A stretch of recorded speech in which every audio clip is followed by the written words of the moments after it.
Before the video begins, I am going to be giving away one All That and Polychromatic Refraction emblem.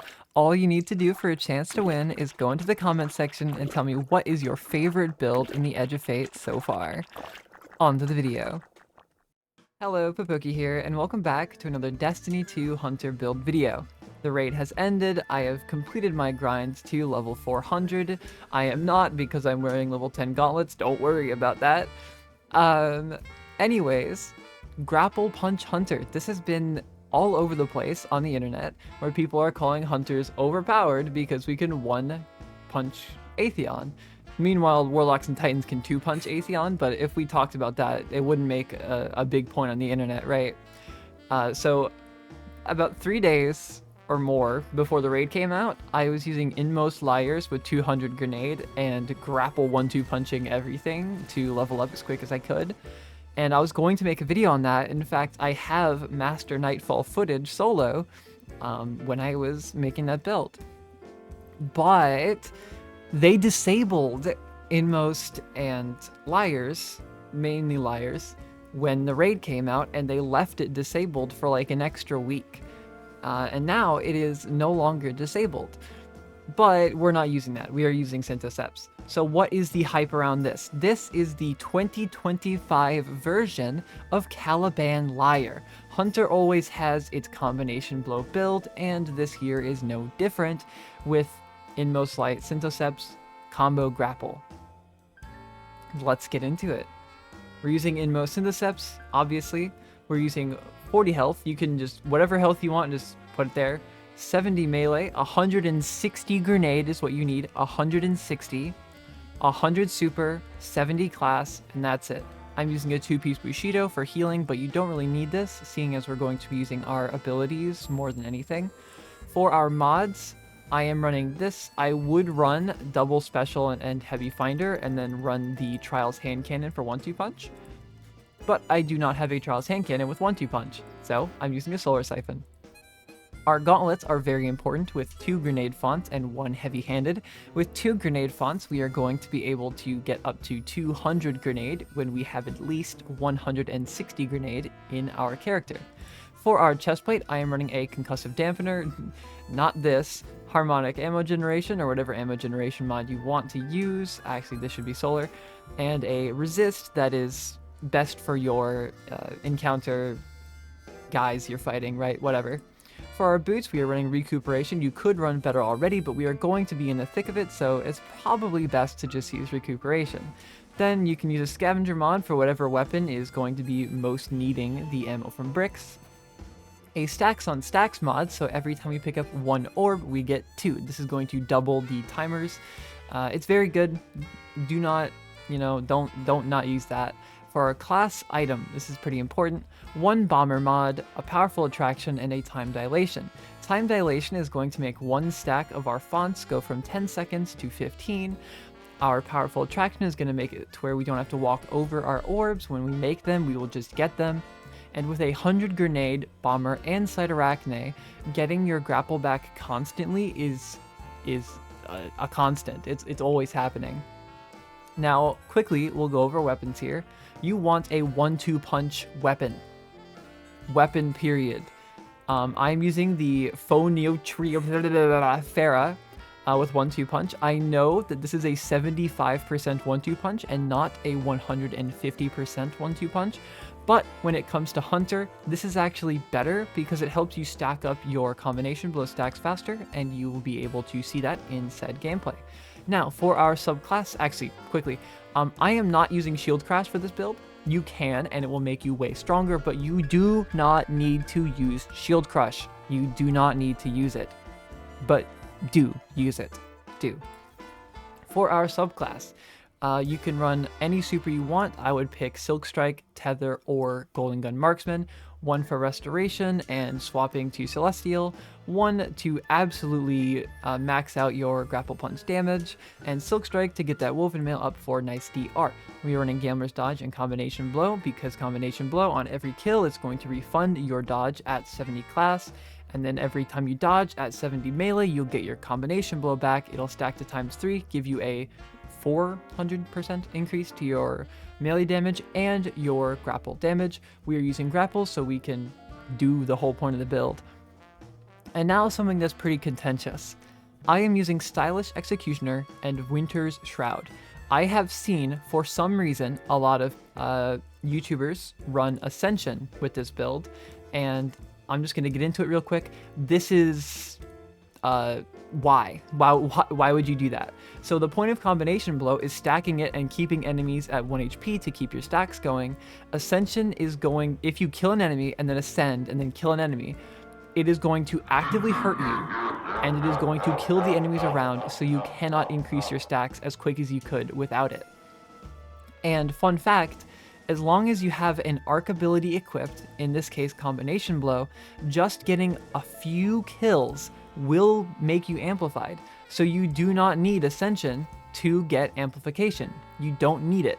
Running Ascension actively hurts you. So what are we actually going to use? Winter's Shroud, and this is a lot of reasons why we are using it. The first one is that dodging slows nearby targets. This is going to give us a 10% melee damage to slowed targets through Facet of Courage. And fun fact, Grapple Melee counts as a light ability when you have a Combination Blow stack. So if you dodge with Winter's Shroud and then grapple punch an enemy, it is going to get that Facet of Courage 10% damage buff. Cool. Now, whenever we dodge near an enemy, we are going to get a 50% damage resist. This is huge because we are going to be up close all the time. So we do want this. Do not use Ascension. You could use Threaded Spectre, but it's going to cause some issues. So for our fragments, we are running faster protection for plus 10 melee, and because we are going to be surrounded all the time, might as well have some free DR. Facet of Purpose, so that when we do make orbs, which are going to have a few of them around, that's going to give you the buff you need from your super. So I'm going to get Void Overshields, you can get Woven Mail or Restoration, and then Facet of Courage, this huge thing that a lot of people seem to not be using because they're using Ascension for some reason. I don't know. Yeah, this is just going to give your Combination Blow and your Grapple a 10% additive buff. It's super, super, super helpful for getting the rest of the gate on one-shotting champions, and super helpful for building up Combination Blow stacks. Next up, nothing. No, you can put whatever you want in here. For this one, you could put a Blessing in to get your health regen started. You could probably run Facet of Mending. So if you're using your grapple more for ad clear, this is going to help you out a lot. You can also run Facet of Dawn if you're lacking a Radiant weapon, because Grapple Punch will also give you Radiant. I personally, for this run, am going to be using Facet of Sacrifice.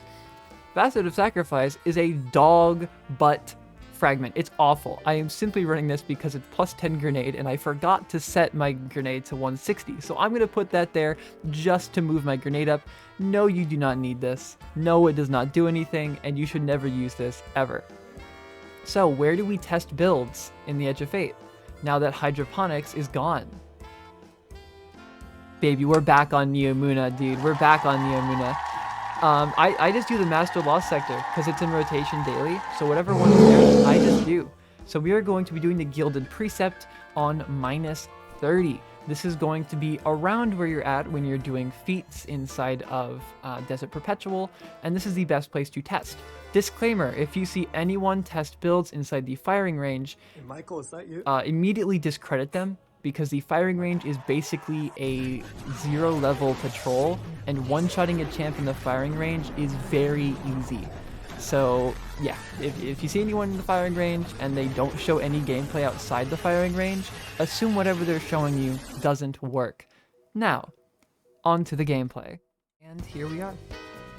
So simply we are going to activate Courage by getting near an enemy and dodging, and then we're going to shoot him in the body with our hand cannon, follow up with 2 punches, and get our stacks up here.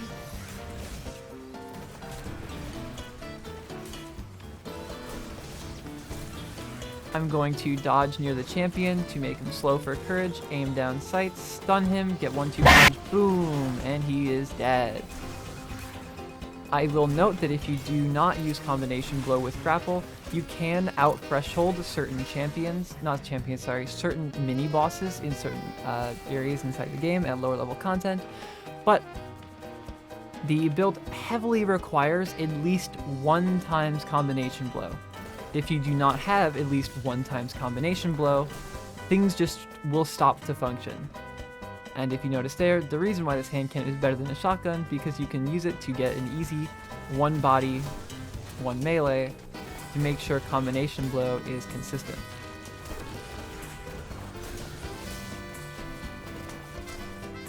Because if we don't, as you saw there, it doesn't give me the kill.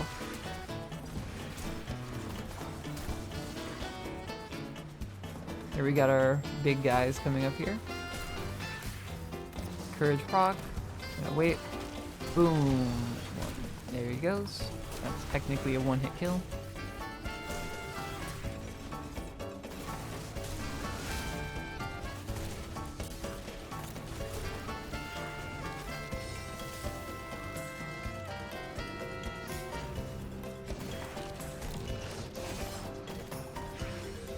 And another champion is dead.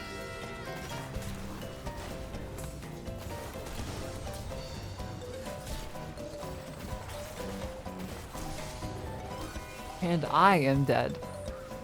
There's a reason that this build is not used by high-end players that much, and that is that it is so risky.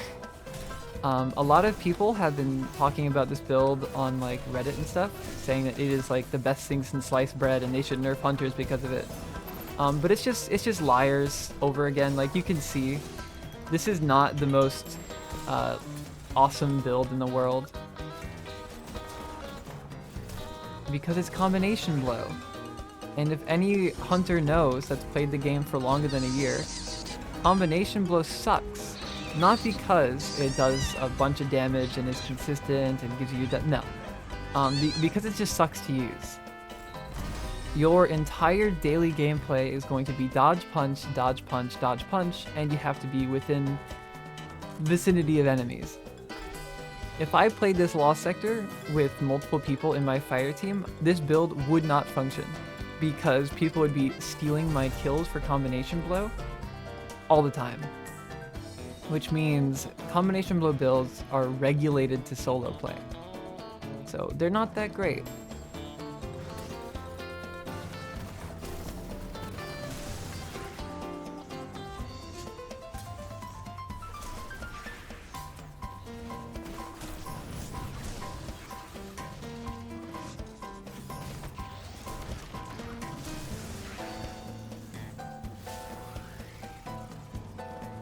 And also, if you somehow do not get your stacks up for combination blow, it is very not capable of one-shotting champions like everyone states it does.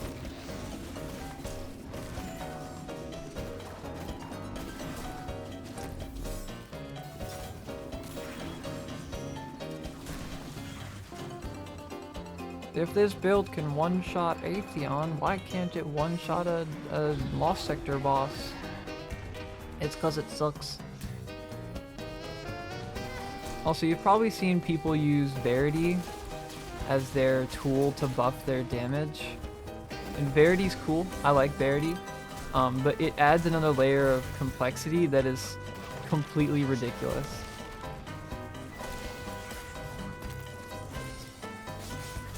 You can see because we're not using Ascension, we can save up some enemies here to keep our combination blow stacks up. If I was using Ascension, I would not be able to farm these guys for combination blow and stacks.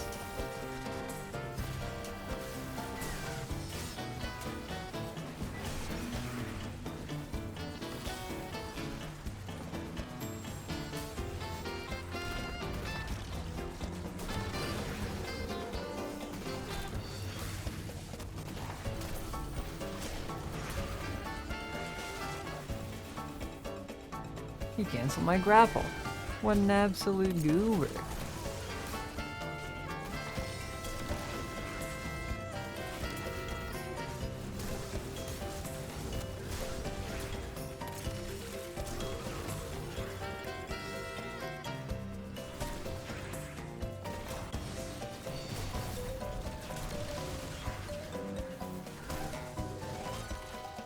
And that's it.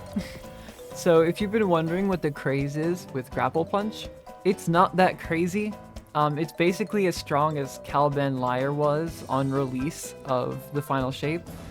And that's basically it. It's just a new flavor. Instead of your enemy igniting on kill, you are the one who is carrying the splash damage to the enemy through a grapple melee. So yeah, this is the strength of the build. It's pretty good. It is not rated for normal casual use. Using literally any other build is going to get you through that content easier. And you're going to call me out and you're going to say that's not true, but it is entirely true. I could have ran that with Hoil Set Arachne and just spammed Pulse Rifle, and now I would have gone faster. So while Grapple, Punch, Combination Blow, whatever builds are awesome and cool, and they're really unique, it's definitely not a reason to call Hunters the best class in the game and they need to get nerfed. So that's it. So yeah, see you guys in the next one. Hey members, I didn't forget you. I just didn't know where to put you. So welcome to the end of the video member section. Hi. You can click off now, everyone. These are the cool kids. This is the cool kid zone.